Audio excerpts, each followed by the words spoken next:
Terceira pergunta.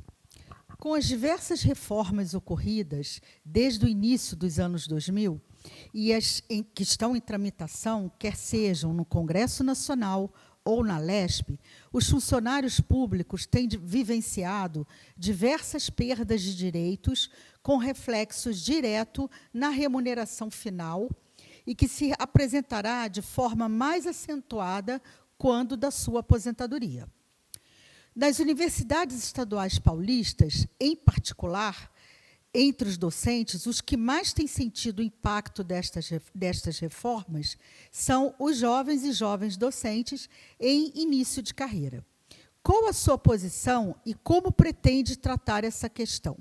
A sua candidatura tem alguma proposta para valorizar, inclusive do ponto de vista da remuneração, os níveis iniciais da carreira docente? Então, eu tenho, Wanda, obrigado, né, pela pergunta, eu tenho, desde o início da campanha, colocado como um outro eixo norteador da nossa candidatura, a necessidade de valorizar as pessoas. Né? Eu tenho uma visão de universidade que, antes de tudo, está baseada em seus recursos humanos. Então, eu me posicionei em alguns momentos da minha presença no Conselho Universitário, seja como diretor, seja como representante da bancada docente, contra toda e qualquer medida que afetasse de forma muito gritante a renda das pessoas. Isso aconteceu na questão das GRs. Eu me posicionei contra a desvinculação da livre docência, da progressão ao professor associado. Fiz isso não só por causa da renda, porque eu acho que tinha um outro erro importante que eu gostaria de mencionar agora, foi uma decisão unilateral da Unicamp. Né? Se a gente quer ter uma universidade que seja capaz de se defender contra os ataques que vêm de fora, a gente tem que valorizar o sistema de ensino superior do Estado de São Paulo. O CRUESP é essencial para isso. Qualquer decisão do porte que foi essa decisão deveria ter sido negociada no CRUESP. Tá? A nossa ação, como 3 universidades estaduais, é uma questão essencial para a gente encaminhar bem uma resposta dessa. Essa postura que eu tive no passado me deixa muito à vontade para reafirmar o seguinte: para a gente ter futuro como universidade, a gente precisa valorizar as pessoas. E vou dar um outro dado aqui. No passado, até 2016 foi o ano que a Unicamp teve mais docentes. Eu já falei isso na entrevista hoje, 2180. Né? O número atual de docentes da Unicamp, em 1980, é menor do que a gente tinha em 2009. Então, a queda é brutal. Tá? E a gente tem ainda essa situação porque se contratou, até 2016, 480 docentes. Né? E esse foi um tema polêmico na última eleição. Agora, eu fico me perguntando se a gente não tivesse contratado 480 docentes. A gente estaria com 1.500 agora. Né? Seria uma situação dramática. A gente estaria tendo que fechar curso, não fazer algumas atividades. E nós temos 480 docentes. Provavelmente, eu não tenho esse número de cabeça, mas nós devemos ter algo de 1/3, pelo menos, de jovens professores. Professores que entraram aí em torno de algo menor do que 8 anos, por exemplo. Né? E essas pessoas são o futuro da universidade.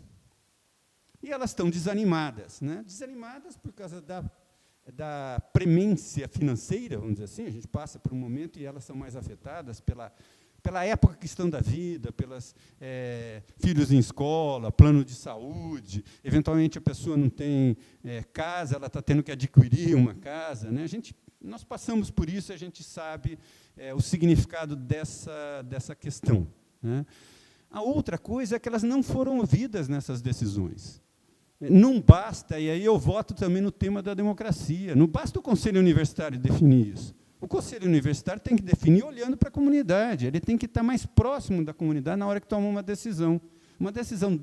Decisões dessa envergadura, elas deveriam ser amplamente discutidas nas congregações, em assembleias de docentes, de funcionários, né, para que os dirigentes locais levassem para o Conselho Universitário uma perspectiva da sua comunidade. Não são decisões menores, elas afetam a renda das pessoas. né? Então, nós precisamos recuperar o ânimo das pessoas com o futuro dessa universidade. E, sem dúvida, os jovens docentes são o principal elo do nosso futuro, assim como os jovens funcionários.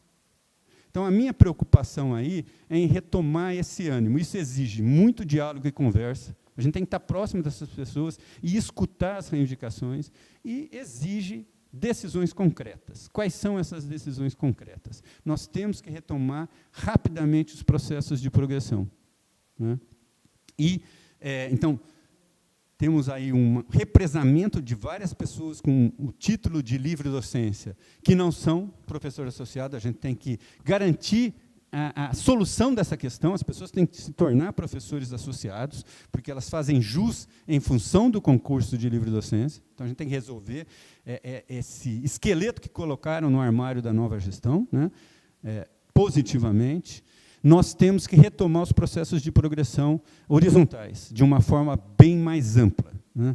Nós temos a dificuldade da Lei 173, tem uma polêmica judicial sobre isso, foi uma manifestação individual de um juiz, é necessário esperar uma decisão colegiada para ver se a gente tem alguma chance de curto-circuitar, né, evitar essa legislação, mas um compromisso eu assumo aqui, né, porque essa aí tem uma pendência jurídica que a gente vai ter que ver a resolução dela.